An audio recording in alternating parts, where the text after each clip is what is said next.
Nós hoje começamos a leitura da carta de São Paulo aos Colossenses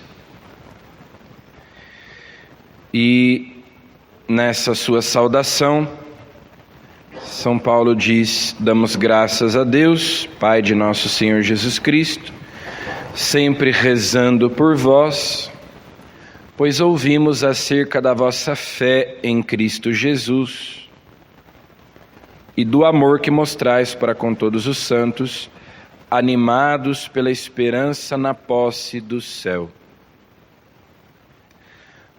Ou seja, é a esperança na posse do céu, é a perspectiva da vida eterna que anima os cristãos a se amarem uns aos outros, a perseverarem na fé, que é o fundamento da esperança.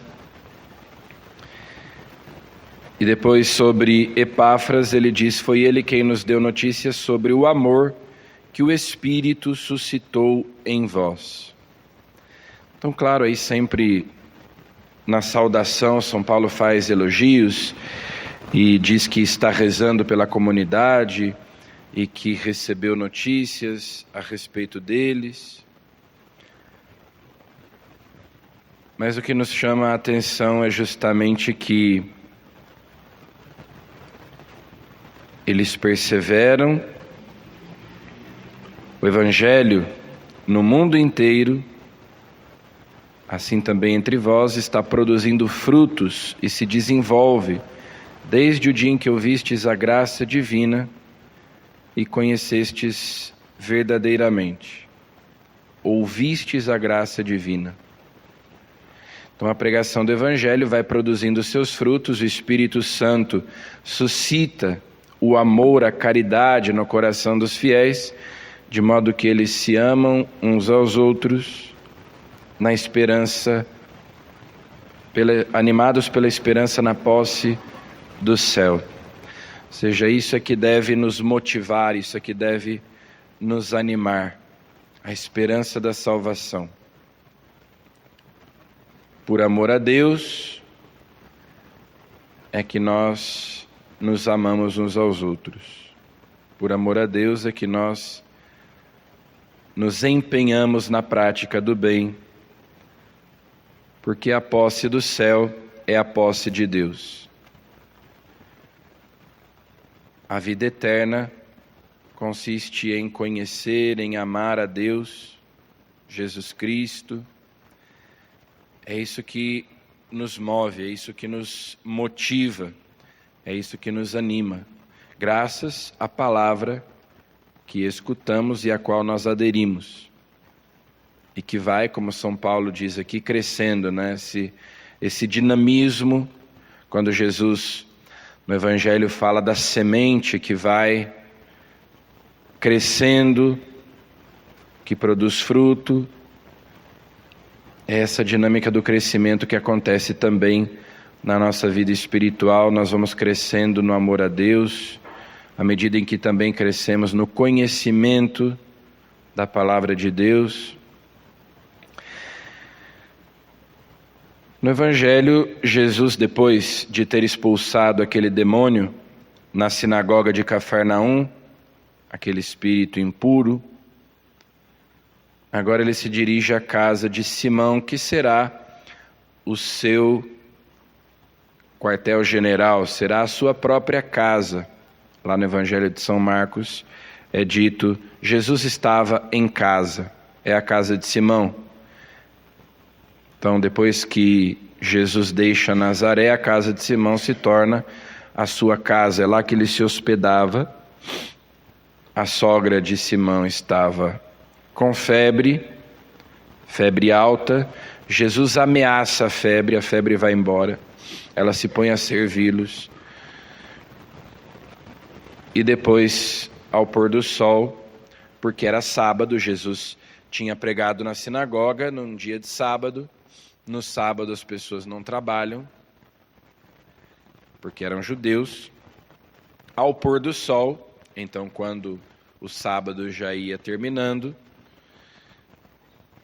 O sábado para os judeus começava no pôr do sol da sexta e até o pôr do sol do sábado. Então, ao pôr do sol, traziam os doentes para que Jesus os curasse, e ele também expulsava os demônios.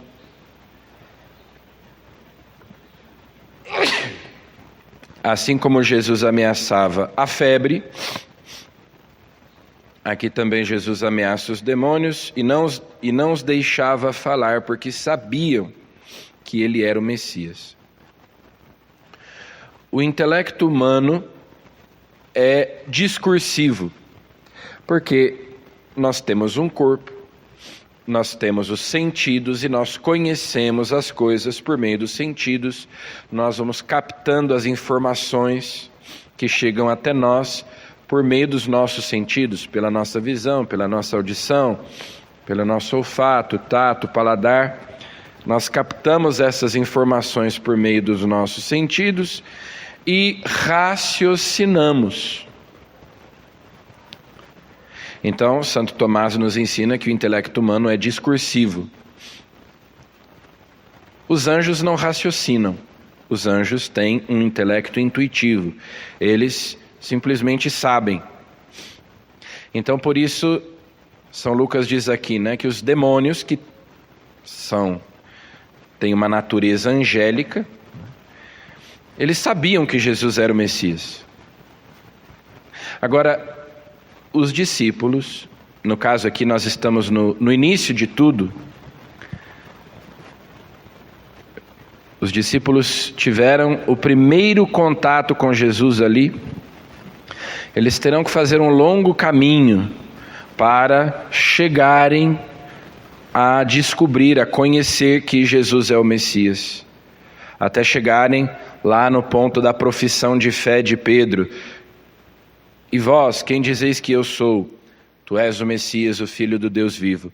Mas depois de mais de ano caminhando com Jesus, vendo o que ele fazia, ouvindo o que ele dizia, é que eles puderam conhecer Jesus e a partir desse conhecimento, crer nele, amá-lo.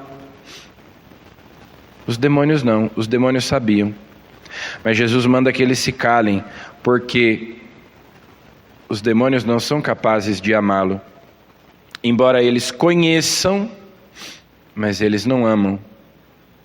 Eles obedecem Jesus, quando Jesus manda que eles saiam, mas o amor só existe na liberdade.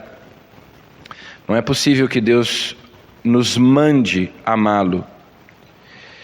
Então, os demônios que já fizeram a sua escolha, tiveram a liberdade de amar a Deus e não o fizeram, Deus não pode fazê-los amá-lo. E por isso Jesus manda que eles se calem. E aqui, essa atitude dos demônios também deve nos levar a pensar: por que é que nós não somos aquilo que nós sabemos? Por que é que nós conhecemos tantas coisas a respeito de Deus e nem sempre colocamos em prática a palavra de Deus, nem sempre obedecemos a Deus? Eu conheço a verdade, mas eu não vivo de acordo com a verdade que eu conheço. Eu não sou aquilo que eu sei. Eu conheço, mas eu não amo. Eu conheço, mas eu não obedeço. Que é a realidade dos demônios. Apesar de terem esse conhecimento intuitivo, muito mais perfeito do que o nosso, mas eles não amam a Deus, eles não obedecem a Deus. Por isso Jesus manda que eles se calem. Eles sabem, quando Pedro disse: Tu és o Messias, o Filho do Deus vivo, ele foi elogiado por Jesus. Os demônios dizem: Tu és o Filho de Deus, e Jesus manda que eles se calem. Porque é um conhecimento inútil, é um conhecimento estéril. Porque é um conhecimento que não se transforma em amor, não se transforma em obediência. E do mesmo modo Jesus diz para nós: se vocês escutam a minha palavra e não a colocam em prática, de nada adianta. Por que é que eu não sou aquilo que eu sei. Então nós hoje pedimos a Jesus que o nosso conhecimento se transforme em fé, em adesão, em obediência e em amor, como São Paulo constatava que acontecia lá entre os colossenses, que a palavra da verdade anunciada a eles estava se transformando em amor, em caridade, que o Espírito suscitava o amor no coração deles pela obediência à palavra que eles tinham recebido, que eles tinham escutado. Em que nós, então, ouvintes da palavra, conhecedores dos mistérios de Deus, nos tornemos também praticantes, no sentido de sermos obedientes e de amarmos a Deus. Amém.